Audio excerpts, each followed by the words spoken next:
हाय everybody, नमस्ते, welcome और welcome back to the channel. मेरा नाम है विजय लक्ष्मी और मैं हूँ एक बैंकिंग एस्पिरेंट। तो आज का तुम्हें मैं बताती हूँ कि मैंने आज क्या किया। Those who are following me on Telegram उन्हें पता है कि I was just blabbering out कि ये हो रहा है मेरे साथ। और हाँ, तो मेन थिंग इज़ की परफॉर्मेंस प्रेशर के बारे में तुम्हें बताना चाहती हूँ। आज मैंने सुबह उठते ही सोचा था कि आज मैं अपनी ज़िंदगी का बेस्ट परफॉर्मेंस दूंगी एसबीआई क्लर्क का, और यही परफॉर्मेंस वैसा ही मैं एग्ज़ाम में दूंगी। अब जब ये सोच के चली थी तो फिर सबसे पहले क्या हुआ कि मैथ्स अच्छा हो गया, ठीक है। उसके बाद खुला था, मैथ्स अच्छा हो गया, इंग्लिश अच्छा हो गया। लेकिन जब बात आई रीजनिंग की, तो रीजनिंग में पूरा का पूरा एक पजल गलत बन गई मेरी, ठीक है। मैंने एक ही वो जल्दी जल्दी करने के चक्कर में मैंने एक ही पॉसिबिलिटी ली थी और वो एक ही कंडीशन से मेरा हो गया था, ठीक है। और वो सही भी बैठ रही थी। मैंने बोला ठीक है, बन गया, सबमिट कर दिया। और फिर जब उसका परफॉर्मेंस आउट हुआ तो एक दो मैंने मिसलेनियस में गलत कर दिए थे, और 5 questions were wrong in the second thing. Puzzle में गलत हो गए 5 क्वेश्चन। फिर मुझे लगा कि मतलब वो मेरे लिए बहुत ही ऐसा था कि मुझे ऐसे लगा, मैंने तो ऐसे सोचा था कि ऐसा तो मैं पेपर में परफॉर्म करूँगी। मैंने हटा के फिर नेक्स्ट मॉक लगाना शुरू कर दिया, ठीक है। Without even analysing my mistake मैंने नेक्स्ट मॉक देना शुरू कर दिया। नेक्स्ट मॉक लगाया और नेक्स्ट मॉक में भी इंग्लिश और मैथ्स में मिस्टेक्स नहीं थी। इंग्लिश में 2-3 थी, मैथ्स में नहीं थी। बट इन रीजनिंग मैंने फिर से बहुत बहुत भारी मिस्टेक्स कर दी। और फिर क्या हुआ कि ऐसे करते करते आई गॉट थोड़ा सा एंशियस। तो मुझे लगा कि अब मैं सेक्शनल रीजनिंग के मॉक लगाती हूँ, बहुत सारे हो जाएगा मेरा। तो उसका सिर्फ मैं पजल्स ही अटेम्प्ट करी थी, जो कि तुम यहाँ पर देख सकते हो। मैंने टेक्स्ट बुक से दिए थे एसबीआई क्लर्क के सेक्शनल के मॉक फॉर प्रीलिम्स, और ये सारे अटेम्प्ट किए।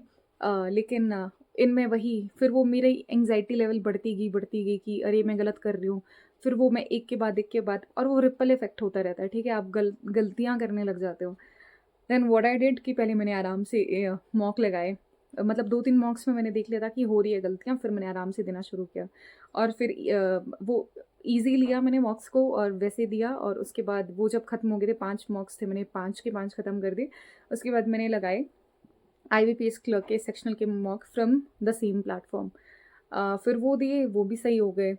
उसके बाद थोड़ा सा अपने आप को ईज़ आउट करने के लिए मैंने यूट्यूब पे जो मैराथॉन्स चल रही थी वर्चुअस की, वो लगाई। पुरानी मैराथॉन्स थी फिर आईबीपीएस क्लर्क। तो वो वाली मैंने वो वाली पूरी मैराथन लगाई। And I ended up doing like around 50 to 60 puzzles. अब जाके मुझे कहीं न कहीं शांति मिली है। तो मैं तुम्हें ये बता रही हूँ कि परफ़ॉर्मेंस प्रेशर होता है, और कई बार ना हम उस चीज़ को अनदेखा कर लेते हैं एग्ज़ाम में। हमें लगता है कि ठीक है, एक ही पॉसिबिलिटी में बना देंगे, 2 ही पॉसिबिलिटी में बना देंगे, और कई बार हम वो मिस आउट कर जाते हैं बीच की लाइन्स, जो इम्पोर्टेंट लाइन होती है, जो उसको एलिमिनेट कर देती है किसी एक कंडीशन को, वो भूल जाते हैं। फिर हमें लगता है ये तो दोनों ही सही आ रहे हैं और ये दोनों ही अलग-अलग है, क्यों हो रहा है? फिर बार-बार वही चीज़ करते रहेंगे, बार-बार गलत करते रहेंगे। तो इस चीज़ से बचना है। मुझे आपको यही मैसेज पहुंचाना था। और अगर आपने इनमें से कोई मॉक लगाया तो मुझे बता देना। और अगर आपके पास टेक्स्ट बुक का पास या पास प्रो नहीं है तो आप इसका पास और पास प्रो ले सकते हैं। ऑनेस्टली स्पीकिंग, अभी मैं सिर्फ और सिर्फ टेक्स्ट बुक से मॉक मॉक लगा रही हूँ फॉर माई एग्ज़ाम। और आप WTB10 अप्लाई करके 12% डिस्काउंट अवेल कर सकते हैं, और मैं आपको लिंक डिस्क्रिप्शन बॉक्स पे दे दूँगी। एंड वन मोर थिंग, अगर आपने मुझे आप टेलीग्राम पे मेरे साथ नहीं जुड़े हैं तो उसका लिंक भी डिस्क्रिप्शन बॉक्स पे है।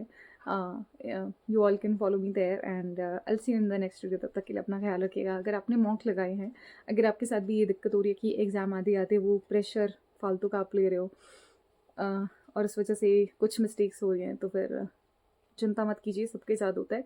थोड़ा सा इजी रहिए, काम रहिए, and you will do good in your exam. Okay, bye bye, take care. अब मिलते हैं एग्ज़ाम के बाद। Bye bye.